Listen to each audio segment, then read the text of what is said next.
Hello guys, welcome to my channel where stories filled with revenge, moral lessons and love are told. Today, I'm sharing a story that changed my life in ways I never imagined. Sit back, listen closely, and remember to like this video, share it with your friends, and subscribe for more powerful tales. I still remember the bitter taste of the coffee that morning. It wasn't bitter because of the roast. No, our office caf served decent beans. It was bitter because of what followed. My name is Adrian Cole, and for 7 years, I poured my life into a tech company called Nexera Systems. I wrote the architecture that made the platform scalable, built its core algorithms, and held it together when servers crashed in the early days. Yet on that morning, in a glass-walled conference room with the city skyline behind us, my CEO, Marcus Lowell, slid a steaming cup of coffee across the table and gave me the speech that would carve the deepest scar of my career.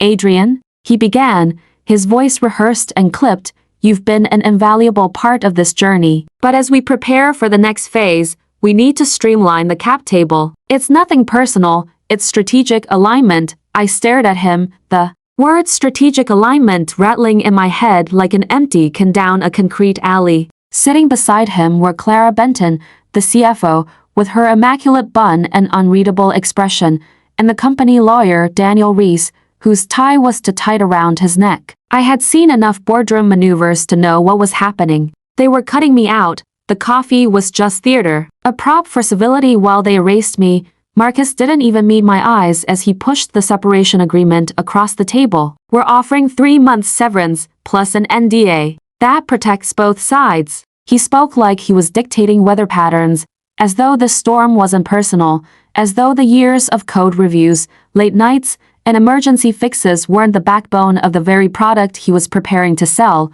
I didn't sign. Immediately, I just picked up the coffee, took a sip, and let the silence hang. I saw Clara shift slightly uncomfortable, tapping her pen against the folder. Daniel adjusted his tie again. Marcus cleared his throat. They wanted me out quickly, no ripples, no mess before the sale went through. I finally asked, streamline the cap table, or erase the inconvenient names? Marcus gave a practiced chuckle, like a politician brushing off a scandal. Adrian, this is bigger than any one person. Buyers want simplicity. They don't want questions about equity splits or about who built the foundation. I interrupted. His jaw tightened, and Clara shot him a glance that said, don't engage. He didn't. He just gestured again at the paper. It's standard. We appreciate everything you've done. Appreciate. That word felt like acid. I signed the papers, not because I agreed, but because I understood. Fighting them now would give them time to fortify their walls. But walking away quietly gave me space to think. When I cleared out my desk, the younger engineers kids fresh out of college who still idolized Marcus for his charisma barely looked up. I had become a ghost in a place I had practically raised from the dead. My old badge deactivated by noon, my email scrubbed, my name erased from the company directory by evening. Just like that, Adrian Cole no longer existed at Nexera Systems, but ghosts, as legends remind us, often linger. Walking out of that steel and glass tower into the cold air, I didn't feel rage. Not yet. What I felt was emptiness. The kind that creeps in when you realize the rooms you built no longer remember your footsteps. For days, I sat in my apartment staring at the city lights, wondering if I had wasted my best years. Friends told me to move on, to start something new. My sister Leah called, reminding me that I'd always been the fighter in the family, never the quitter. But it's hard to feel like a fighter when you're holding a cardboard box of your life's work while someone else prepares to cash out. Then one evening, as I shuffled through old drives and documents, half looking for distraction, half drowning in nostalgia, I stumbled on something that jolted me awake. It was an agreement from the early days, back when Nexera was just 4 of us crammed into Marcus's garage. We had scribbled visions on whiteboards and argued over pizza boxes. I had drafted the intellectual property agreement myself, paranoid that if things went big, we'd need clarity on who owned what. I opened the file, reading line after line until I found it.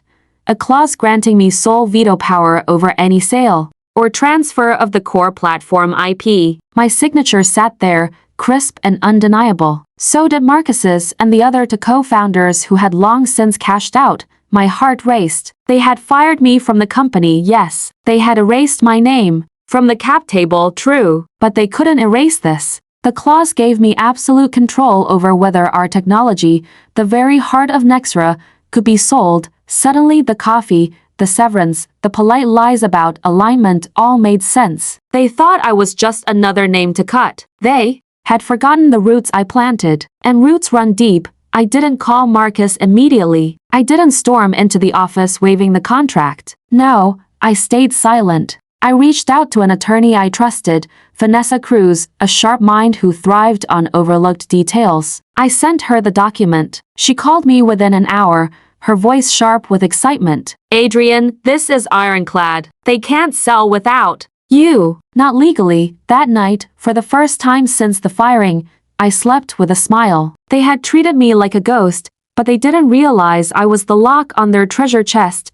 and I was in no hurry to hand them the key. The morning after Vanessa confirmed the clause's strength, I woke to the sound of rain tapping on my window. The city below glistened, blurred by streaks of water. It felt poetic, like the world was washing itself clean while I prepared to get dirty. Nexra had written me off, thinking I'd disappear quietly. But I wasn't going anywhere. I poured myself a cup of coffee, the irony not lost on me. That same beverage Marcus had used as a prelude to betrayal was now my silent toast to patience. I settled into my chair, pulled the agreement back up, and highlighted the veto clause. Every word pulsed with power. I had drafted it to protect the platform from reckless hands, never imagining it would become my weapon against the very people I once trusted.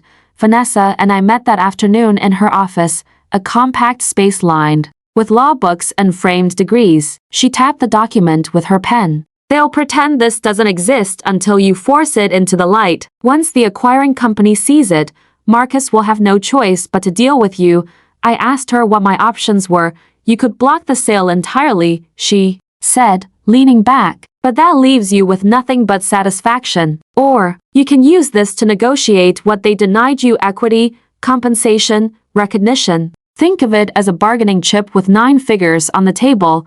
Her words set fire in my chest. Blocking the sale might have felt like revenge, but leverage meant power. And power meant I could rewrite the ending Marcus tried to script for me. For the next few days, I stayed in the shadows. I didn't call Marcus, didn't contact Clara or Daniel. Instead, I quietly traced the threads of the acquisition. Through old contacts and whispers in the industry, I learned the buyer was Larkspur Global, a giant conglomerate eager to fold Nexra's platform into their digital empire. They had no idea I existed or that one forgotten signature could shatter their plans. One evening, sitting in the dim light of my apartment, I thought back to the garage days. Marcus was charming, but clueless about code. He once asked if Java was a coffee flavor. I laughed then, thinking it was harmless ignorance. But ignorance combined with arrogance is lethal. He had no idea what he signed when I slid that IP agreement under his pen all those years ago. By midweek,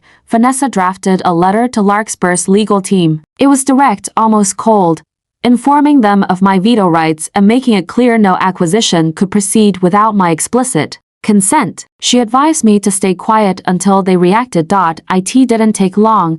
2 days later, my phone buzzed with an unfamiliar number. I let it ring out, then listened to the voicemail. Marcus's voice, sharp and hurried. Adrian, call me back immediately. We need to talk. This is serious. I played it twice, savoring the strain in his tone. The man who had once dismissed me with coffee and corporate jargon now sounded like someone who'd realized he was standing on a trapdoor. I didn't call him back. Instead, I sent Vanessa's letter again, this time directly to Marcus and Clara. No commentary, just the facts. The following morning, a black SUV idled outside my building. I spotted Marcus inside, face pale, Clara beside him scrolling frantically on her tablet. They didn't knock on my door. They didn't dare. Instead, my inbox flooded with emails titled "Urgent Please Respond" and "Proposal for Discussion." I let them wait. For the first time since being fired, I felt invisible. In the best way. They couldn't control me, couldn't predict me. I was no longer Adrian, the engineer in the corner cubicle. I was the phantom hand on the lever that could drop their $330 million dream into ashes. Vanessa warned me to stay calm. They'll try to intimidate you, Adrian. They might even smear your name. But remember, the law is clear. You're holding the cards. So I built my silence like armor. Days passed, and Nexera scrambled while I lived quietly. I walked by the lake near my apartment, breathed in the scent of rain-soaked earth, and allowed myself the rare pleasure of imagining their panic. Clara, probably drafting endless scenarios, Marcus raging at lawyers, Daniel sweating bullets in conference calls. The beauty of revenge wasn't the fire, it was the patience. Then one Friday evening, Vanessa called me. They've asked for a meeting. Not through Nexera, directly with Larkspur. That means they know you're the gatekeeper now. Are you ready? I smiled, even though she couldn't see me. I've been ready since the day they erased me. We agreed I wouldn't walk into their offices like some forgotten employee crawling back. No, I'd choose the ground, a neutral location, a hotel downtown, where the chandeliers glittered above polished marble floors. When I entered the meeting room, I found 3 suits from Larkspur waiting, their briefcases like weapons on the table. Marcus was there too, looking thinner, his confidence cracked. Clara tried to hold her composure, but her eyes darted toward me like a gambler watching loaded dice. The lead negotiator from Larkspur, a man named Grant Wallace, extended his hand. Mr. Cole, we weren't aware of your role in the early IP agreements. This changes things. I shook his hand, deliberately ignoring Marcus. It does, I said simply. Marcus cleared his throat. Adrian, we can work something out internally. You don't have to complicate this. I cut him off. You complicated it when you thought erasing me was easier than respecting me. Silence fell. Even the ticking of the ornate clock on the wall seemed loud. For the first time I saw it. Marcus wasn't in control anymore. Larkspur's eyes were on me. The room's gravity had shifted, and he was just another bystander. I sat down, folded my hands on the table, and waited. Grant finally spoke. What do you want, Mr. Cole? That was the moment I realized revenge didn't need to be loud. It only needed to be precise. Grant's question lingered in the air, heavy, deliberate. What do you want, Mr. Cole? That was the power shift I had been waiting for. All those years of building, coding, debugging, and fixing what others broke had led to this moment where the buyer of a $330 million deal turned away from the CEO and looked at me. Not Marcus, not Clara, not Daniel, me. I leaned back, calm, steady. I want what was stolen, I said, letting my words settle like stones dropped into still water. Marcus shifted uncomfortably, his fingers twitching against the polished table. Clara typed something rapidly on her tablet, probably calculating what this would cost them. But I wasn't speaking to them anymore. My eyes never left Grant. I want full equity compensation equivalent to my original share, I continued, adjusted for dilution, interest, and the present valuation. I want it recognized in writing, and I want it paid out at closing, not from Marcus's pocket, not as a token, from the deal itself. Grant narrowed his eyes, assessing me like a puzzle piece he hadn't known existed until too late. And if we don't agree? I tapped the folder in front of me. Inside was the IP clause, Vanessa's legal memo, and a signed affidavit affirming my rights. Then the deal doesn't close. You'll walk back to your shareholders and explain why $330 million turned to dust because one overlooked engineer refused to consent. You know how markets respond to failed acquisitions. Do you really want that headline? Silence again. The kind that bends a room into submission.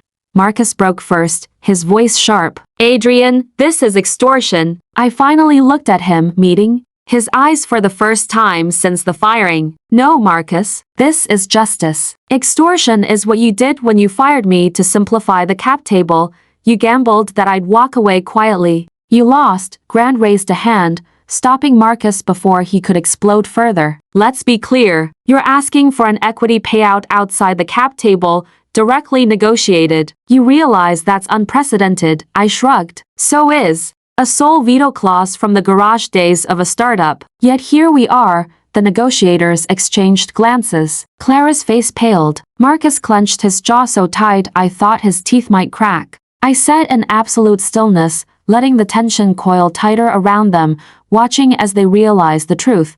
I wasn't bluffing, and I wasn't desperate. The meeting ended without an agreement. They needed time. That night, I walked out of the hotel into the cool air, the neon reflections painting the street like stained glass. I wasn't worried. Patience was my ally. I knew they'd come back, and they did. 2 weeks later, Vanessa called. Her voice carried restrained triumph. They've agreed, Adrian. Full payout. They'll treat it as a side settlement. You'll get your equity value in cash, wired directly. And this was smart. They're adding a full legal release. Clean. You walk away richer, untouchable, and unbound. When I hung up, I just sat there for a while, staring out my window at the skyline. I thought of all those nights in the office, Marcus grandstanding while I fixed silent bugs that could have toppled the platform. I thought of the morning he slid me that coffee, expecting me to accept my erasure. And now here I was, holding the key to the treasury he tried to lock me out of.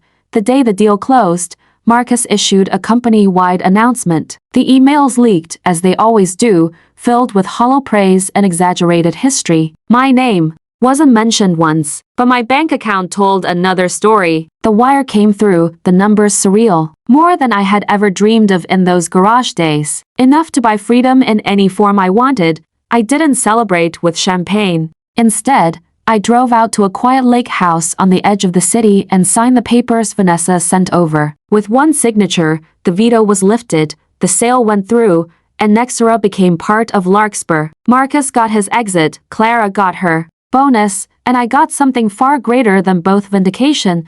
The sweetest part was how silent it all was. No shouting, no lawsuits, no scandals splashed across headlines. Just quiet power, exercised at the right moment. Revenge didn't need to burn loudly. Sometimes it just needed to choke them with their own contracts. I walked down to the dock, listening to the water lap against the wood. The air smelled of pine and freedom. I thought back to the kid I once was, hunched over a laptop in a garage, dreaming of building something that mattered. I had built it. They had tried to erase me, but in the end, it was my words, my foresight, my stubborn insistence on legal clarity that rewrote the ending. As the sun dipped below the horizon, I whispered to myself, they'll never forget Adrian Cole, even if they never speak my name again, and that was enough. Moral lesson. Life has a way of testing our patience in the harshest ways. Betrayal can cut deeper than any blade, especially when it comes from those we trusted, those we built alongside. But revenge doesn't always come in noise and fire. Sometimes it comes in silence, in the fine print of a forgotten contract, in the patience to wait while others unravel themselves. This story is not just about money. It's about preparation, about respecting the details we often overlook. A single clause written years ago became a fortress when everything else was stripped away. That is the true power of foresight. If you take anything from my journey, let it be this. Never underestimate the quiet strength of knowledge. Protect your work, value your rights, and when others try to erase you, remember justice can be written long before betrayal arrives. So friends, thank you for listening. If this story touched you, go ahead and like this video, subscribe to the channel, and share it with your friends. Drop a comment with the lesson you've learned, because your perspective might be the encouragement someone else needs today. And remember, sometimes the quietest revenge is the loudest victory.